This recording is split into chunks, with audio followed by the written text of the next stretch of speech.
اس وقت مجھ سے زیادہ تلاوت کا محتاج کوئی نہیں ہے، اس لیے کہ میرا اعمال نامہ بند ہونے والا ہے، ابھی میرا اعمال نامہ بند ہونے والا ہے۔ دنیا میں سب سے زیادہ نیکی کا تلاوت کا محتاج آج میں ہوں، یہ کہہ کے پھر تلاوت شروع کر دی، اور تلاوت کرتے کرتے دنیا سے رخصت ہو گئے۔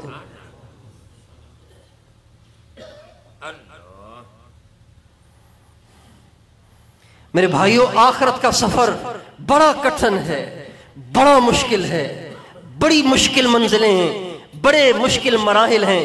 ان کے مشکل ہونے کا اندازہ آپ اس سے لگائیں، اس سے لگائیں، اس سے لگائیں کہ حضرت ابو بکر جیسا آدمی، حضرت عمر جیسا آدمی، حضرت عثمان جیسا آدمی، حیدر کرار جیسا آدمی، اتنے بڑے بڑے لوگ بھی آخرت کے تذکرے سے کپ کپا جاتے تھے، روتے تھے۔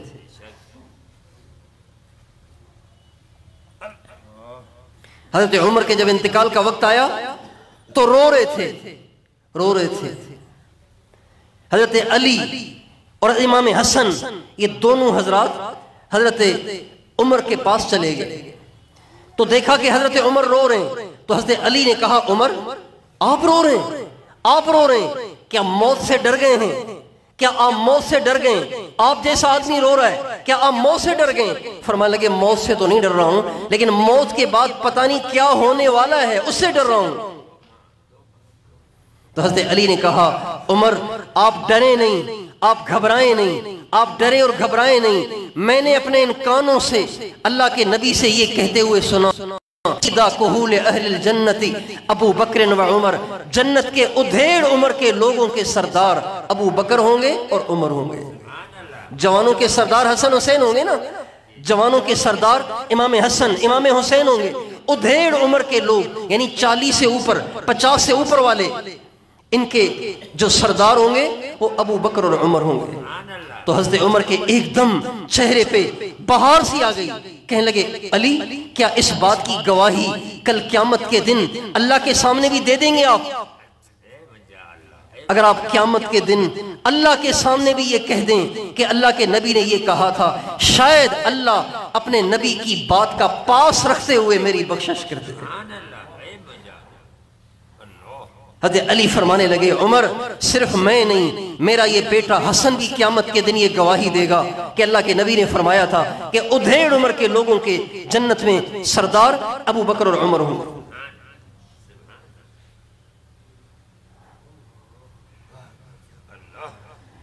بھائیوں مرنا ہے، اللہ کے سامنے پیشی ہے، جہنم ہے، جنت ہے، جہنم کتنی خوفناک ہے کہ نبی کریم صلی اللہ علیہ وسلم فجر کے بعد 7 مرتبہ، مغرب کے بعد 7 مرتبہ روزانہ اللہ سے دعا کرتے تھے، کیا؟ اللہم اجرنی من النار، اے اللہ مجھے جہنم سے بچانا۔ 7 مرتبہ ہمارے نبی فجر کے بعد یہ دعا پڑھ رہے ہیں اور 7 مرتبہ مغرب کے بعد دعا پڑھ رہے ہیں۔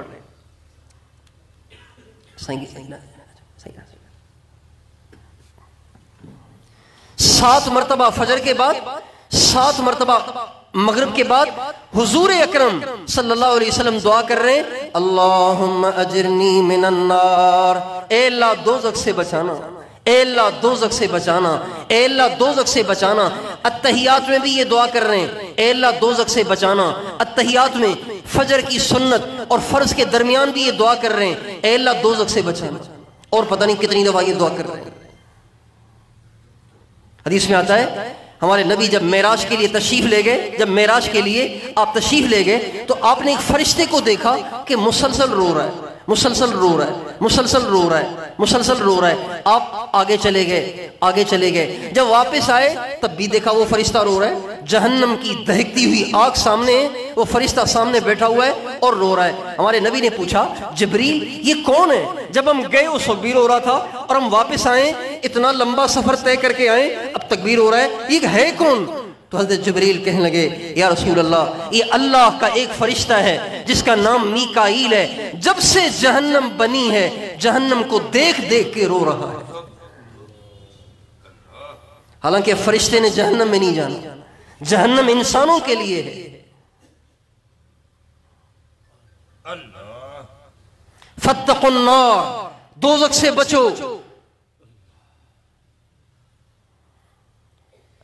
وقودها الناس والحجارہ، اس کا ایندھن لکڑیاں نہیں ہیں، اس کا ایندھن انسان ہے، انسانوں کو اس میں ڈال کے اس کو بھڑکایا جائے گا، اس کے انگارے، اس کے سانپ، اس کے بچھو، اس کی زنجیریں، اس کے شعلے، اس کی چنگاریاں۔ حدیث میں آتا ہے ایک چنگاری تو چھوٹی سی ہوتی ہے نا، انگارہ بہت بڑا ہوتا ہے، چنگاری چھوٹی سی ہوتی ہے، ایک چنگاری اگر زمین میں ڈال دی جائے تو ساتوں زمینیں بھسم ہو جائیں۔ کیا بنے گا اگر بغیر تیاری کیے مر گئے، بغیر تیاری کیے روح پرواز ہو گئی، بغیر تیاری کیے قبر میں چلے گئے، کیا بنے گا؟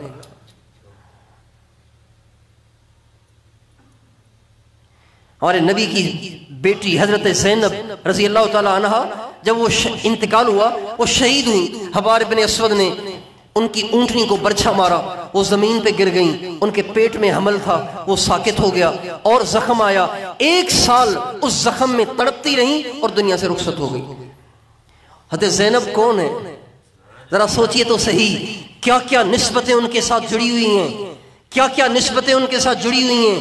یہ فاطمۃ الزہرا کی بہن ہیں، یہ حسین کی خالہ ہیں، یہ امام الانبیاء خاتم المرسلین کی بیٹی ہیں، یہ حضرت خدیجۃ الکبریٰ کی بیٹی ہیں، کیا کیا نسبتیں لگی ہوئی ہیں۔ لیکن جب دنیا سے چلی گئیں، ہمارے نبی نے ان کو قبر میں اتارا، اور قبر میں اتارنے کے بعد آپ کچھ دیر وہاں بیٹھ گئے اور پتہ نہیں کیا پڑھتے رہے۔ کافی دیر کے بعد آپ اٹھے، آپ مسکرا رہے تھے۔ آپ سے صحابہ نے پوچھا یا رسول اللہ، جب آپ قبر میں بیٹی کو اتار رہے تھے آپ پریشان تھے، اب جب آپ اٹھے ہیں تو آپ خوش ہیں؟ آپ نے فرمایا مجھے ڈر تھا کہ میری بیٹی زینب پہ سختی نہ ہو، میں نے اللہ سے دعا کی، اللہ نے میری بیٹی کے لیے آسانی کر دی۔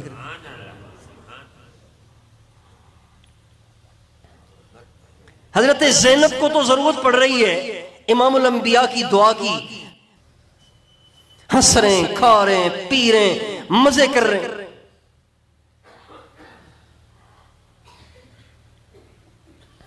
جینے والوں کو دیکھ کر ایسے لگتا ہے جیسے ان جینے والوں نے اللہ پاک سے کوئی وارنٹی کارڈ لیا ہوا ہے کہ انہوں نے مرنا ہی نہیں ہے۔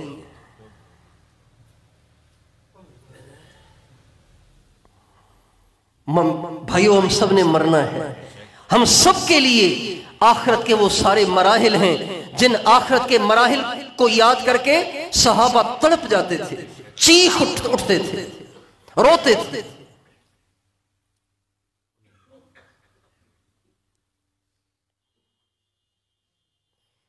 امام اعظم ابو حنیفہ رحمت اللہ علیہ کتنے بڑے آدمی ہیں، تہجد کی نماز پڑھ رہے ہیں، تہجد کی نماز پڑھتے پڑھتے زبان پہ ایک آیت آ گئی، وَامْتَازُوا الْيَوْمَ أَيُّهَا الْمُجْرِمُونَ وَامْتَازُوا الْيَوْمَ أَيُّهَا الْمُجْرِمُونَ، اے مجرموں الگ ہو جاؤ، قیامت کے دن اعلان ہوگا، اے مجرموں الگ ہو جاؤ۔ یہ اعلان نہیں ہوگا اے ڈاکو، اے زانیو، اے چورو، اے شرابیو، اے بے نمازیو الگ ہو جاؤ، یہ اعلان نہیں ہوگا۔ اے مجرموں، تو کون ہے جس سے جرم نہیں ہوا؟ کون ہے جس سے غلطیاں نہیں ہوئی؟ کون ہے جس سے گناہ نہیں ہوا؟ اے مجرموں الگ ہو جاؤ۔ امام اعظم ابو حنیفہ ساری رات اس آیت کو پڑھتے رہے، روتے رہے۔ پتہ نہیں جب مجرموں کو الگ کیا جائے گا ایسے نہ ہو کہ مجھے بھی الگ کیا جائے، کیا ہوگا؟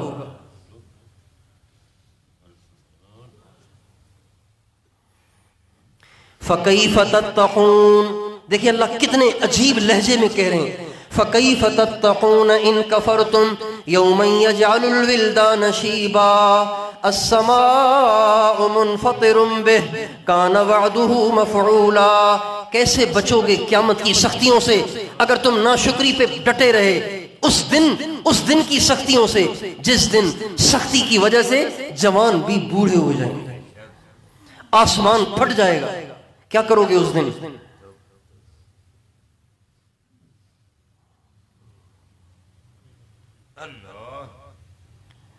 اما عائشہ رضی اللہ عنہا ایک دفعہ سرکار دو عالم صلی اللہ علیہ وسلم سے کہنے لگیں، یا رسول اللہ، کل قیامت کے دن آپ اپنے اہل و عیال کو یاد تو رکھیں گے نا، بھول تو نہیں جائیں گے؟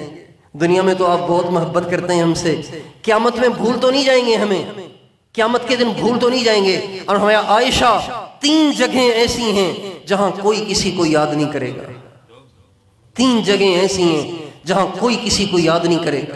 ایک وہ وقت جب اعمال نامے اڑیں گے، کسی کے دائیں ہاتھ میں جائیں گے، کسی کے بائیں ہاتھ میں جائیں گے، ہر ایک کو ٹینشن ہوگی کہ پتہ نہیں دائیں میں آئے گا، پتہ نہیں بائیں میں آئے گا۔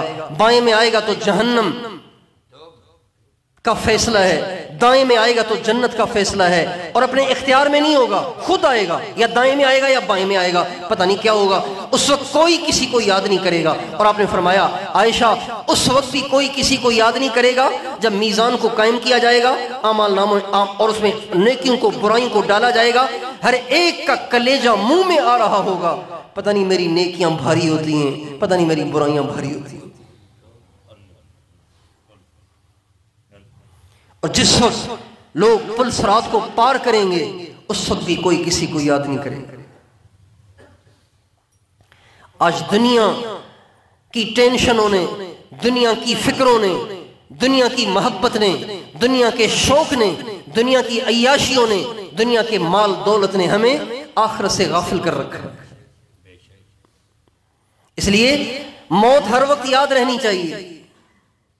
ہمارے نبی کا ارشاد ہے اکثرو ذکر ہادم اللذات، لذتوں کو توڑ دینے والی چیز کو کثرت سے یاد کرو، شہوتوں کو توڑ دینے والی چیز کو کثرت سے یاد کرو۔ آپ نے فرمایا وہ موت ہے۔ میں نے پچھلی دفعہ واقعہ سنایا تھا نا ایک بزرگ کا، مولانا جمشید صاحب سناتے تھے، موت یاد ہو تو پھر شہوت کیسے ہوگی، برے خیالات کیسے آئیں گے، وسوسے کیسے آئیں گے؟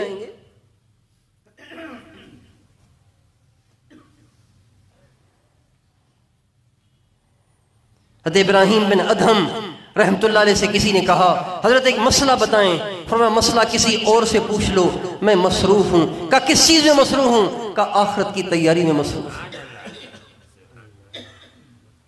میں بڑا غمگین ہوں۔ کہا کیا غم ہے؟ کہا غم یہ ہے کہ حدیث میں آتا ہے جب نطفہ ماں کے پیٹ میں جاتا ہے، باپ کی پیٹھ سے ماں کے پیٹ میں جاتا ہے، تو ایک فرشتہ اللہ فوراً بھیج دیتا ہے، وہ فرشتہ اس نطفے کے اوپر لکھتا ہے سعید ام شقی، یہ خوش بخت ہے، یہ نصیبوں والا ہے یا یہ بدبخت ہے۔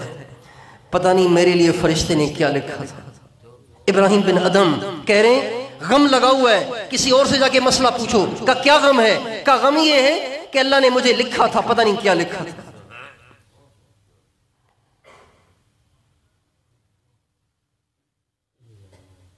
اور جب دنیا سے جانے کا وقت ہوتا ہے تو جب اس کی روح کو فرشتہ نکالتا ہے تو بازوں کو کہتا ہے ایتھا الروح الطیبہ کانت فی الجسد الطیب، اے پاک روح جو پاک جسم میں تھی، چل اللہ کی طرف، تیری مہمانیاں تیار ہیں۔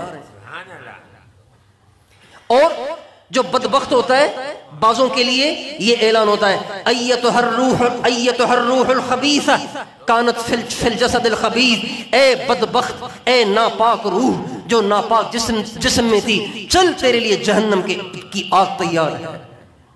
ابراہیم بن ادہم کہنے لگے پتہ نہیں مجھے الروح الطیبہ کہا جائے گا یا پتہ نہیں الروح الخبیثہ کہا جائے گا۔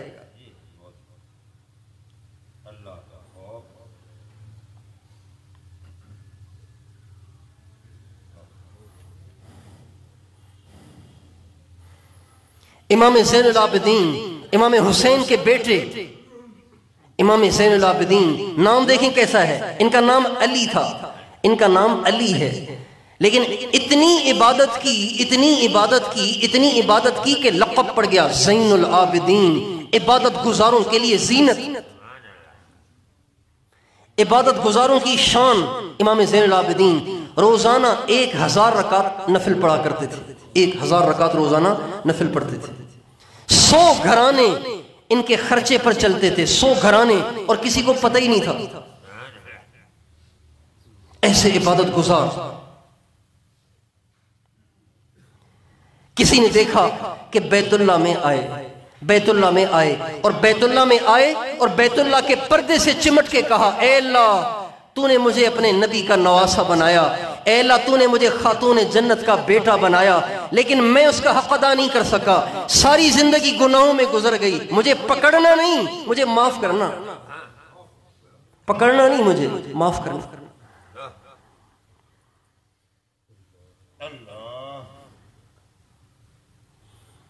امام حسین کربلا کی آخری رات ہے، کربلا کی آخری رات ہے، 10 محرم کو شہادت ہوئی ہے۔ 10 محرم کی جو شام ہے، 9 محرم کی جو شام ہے، اس میں عمر بن سعد اپنے لشکر کو آگے بڑھاتا ہوا آگے آیا اور حملہ آور ہونے لگا، تو حضرت امام حسین نے حضرت عباس اپنے بھائی کو بھیجا اور کہا ان کو سمجھاؤ، ان سے کہو کہ اگر تم نے ہمیں شہید کرنے کی ٹھان ہی لی ہے، 1 رات کی مہلت دو، 1 رات کی مہلت دو، ہم اس رات میں اللہ سے اپنے گناہوں کو بخشوانا چاہتے ہیں، آخرت کی تیاری کرنا چاہتے ہیں اور قرآن پاک کی تلاوت کرنا چاہتے ہیں، تاکہ آخری رات میں قرآن پاک کی تلاوت کریں، تاکہ اللہ دیکھے کہ حسین کو قرآن پڑھنے کا کتنا شوق ہے۔ امام حسین کو جب اپنی شہادت نظر آنے لگی تو مہلت مانگنے لگے اس بات کی کہ آپ ہمیں 1 رات کی مہلت دیں تاکہ ہم اللہ سے استغفار کریں، یعنی گناہوں کو بخشوائیں۔ بتائیے امام زین العابدین کے کون سے گناہ تھے جن کو بخشوانے کی فکر لگ رہی تھی؟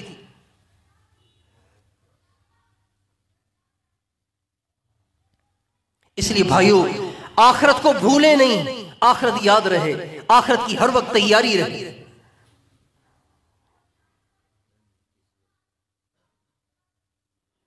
اجل نے نہ کسرا ہی چھوڑا نہ دارا، اسی سے سکندر سا فاتح بھی ہارا۔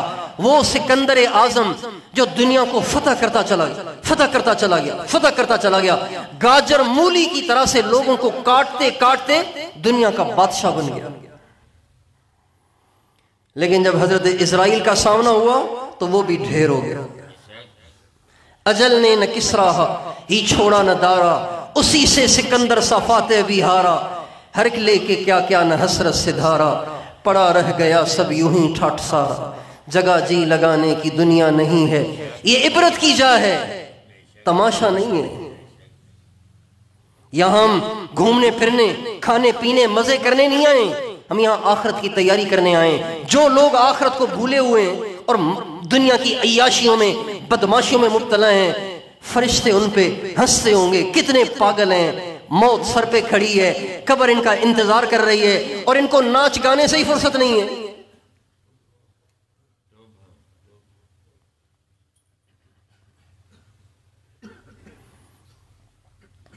ابھی جو نوجوان چلا گیا ہے، آج جو نوجوان چلا گیا ہے، کیا اس کے وہم و گمان میں تھا؟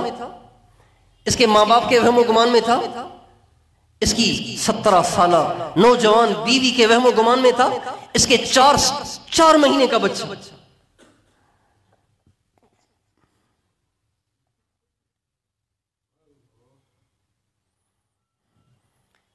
امام شافعی رحمت اللہ علیہ کا شعر ہے، والموت یاتی بغتتاً والقبر صندوق العمل۔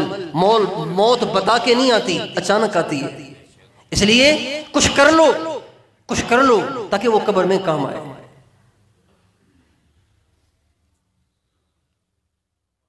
تو کیا کرنا ہے؟ آسمان کو سر پہ نہیں اٹھانا، 5 نمازیں پڑھنی ہیں۔ کیا مشکل ہے؟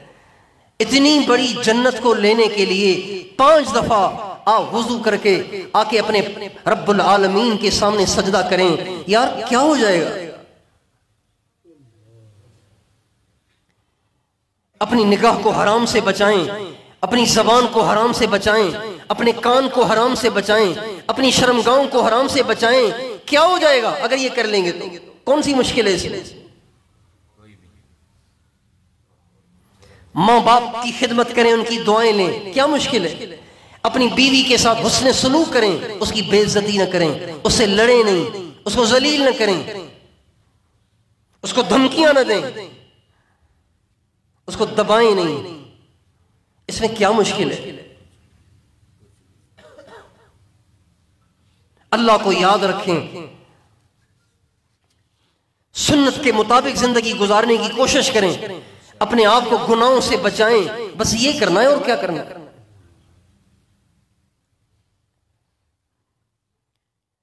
اور اس تھوڑی سی کوشش پر، تھوڑی سی جد و جہد پر اللہ پاک کے ہاں سے وہ ملنے والا ہے جس کا ہم تصور بھی نہیں کر سکتے. ہمارے نبی کا ارشاد ہے، اللہ تعالیٰ فرماتے ہیں اعددت لعبادی الصالحین ما لا عین رأت ولا اذن سمعت ولا خطر علی قلب بشر. میں نے اپنے نیک بندوں کے لیے وہ کچھ تیار کر رکھا ہے جو کسی آنکھ نے دیکھا ہی نہیں، کسی کان نے سنا ہی نہیں، کسی دل پہ اس کا خیال بھی نہیں گزرا.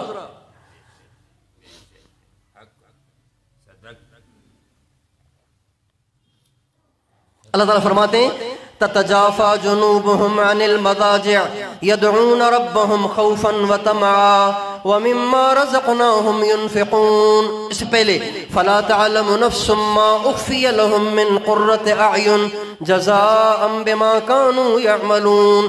میں نے اپنے ان نیک بندوں کے لیے ایسی ایسی نعمتیں تیار کر رکھی ہیں جو کوئی جان ہی نہیں سکتا.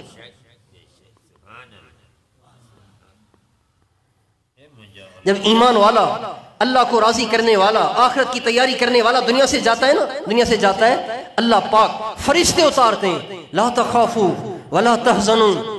آگے کا خوف نہ کر، تیرے لیے مزے ہی مزے ہیں. پیچھے کا غم نہ کر، بیوی بچے ماں باپ چھوٹ رہے ہیں، ان سب سے اچھا اللہ مل رہا ہے، اللہ مل رہا ہے. ایمان والا جب دنیا سے جاتا ہے، جب دنیا سے جاتا ہے اس کے سارے رشتہ داروں سے اس کی ملاقات ہوتی ہے. اس کی ماں پہلے چلی گئی ہے، اس سے ملاقات ہوتی ہے. اس کا باپ پہلے چلا جاتا ہے، اس سے ملاقات ہوتی ہے. اس کے بھائی بہنیں جاتے ہیں، ان سے ملاقات ہوتی ہے. دادا سے، نانا سے، دادی سے، نانی سے، ماموں چچا تایا سے، سب سے ملاقات ہوتی ہے. اور چلتے چلتے اس کی سرکار دو عالم سے بھی ملاقات ہوتی ہے. ہر ایمان والے کی ہوتی ہے.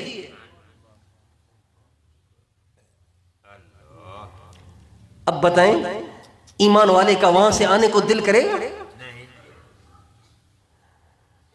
سرکار دو عالم کا دیدار ہوگا، ملاقات ہوگی. کتنے خوش نصیب ہیں جب حضور کے سامنے جائیں تو ان کا سر اٹھا ہوا. کتنے بد نصیب ہیں جو حضور کے سامنے جائیں تو چونکہ اپنا چہرہ کفار جیسا بنایا ہوا ہے، سر جھکا ہوا ہے، شرمندہ ہیں. لیکن کیا ہو سکتا ہے؟ کچھ بھی نہیں ہو سکتا.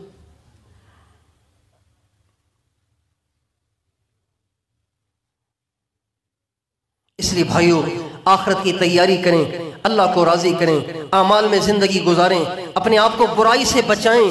ہر برائی انسان کو اللہ سے دور کر دیتی ہے، جہنم کی طرف لے جاتی ہے.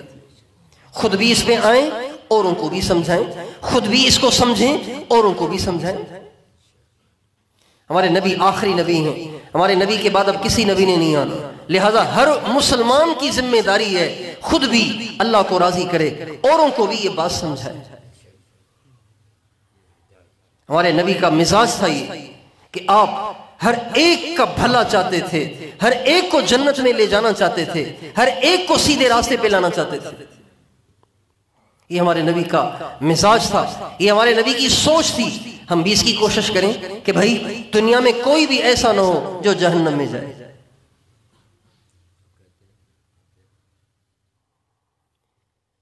تو اپنے گھر میں، اپنے محلے میں، اپنے علاقے میں ایسی محنت کریں کوئی بے نمازی نہ رہے، کوئی عورت بے پرد نہ رہے، کوئی نوجوان برائی مبتلا نہ رہے. سب کے سب نیک بن جائیں، اللہ والے بن جائیں. تو بھائی اس کی محنت کوشش کریں گے انشاءاللہ. اللہ تعالی ہم سب کو توفیق عطا فرمائے.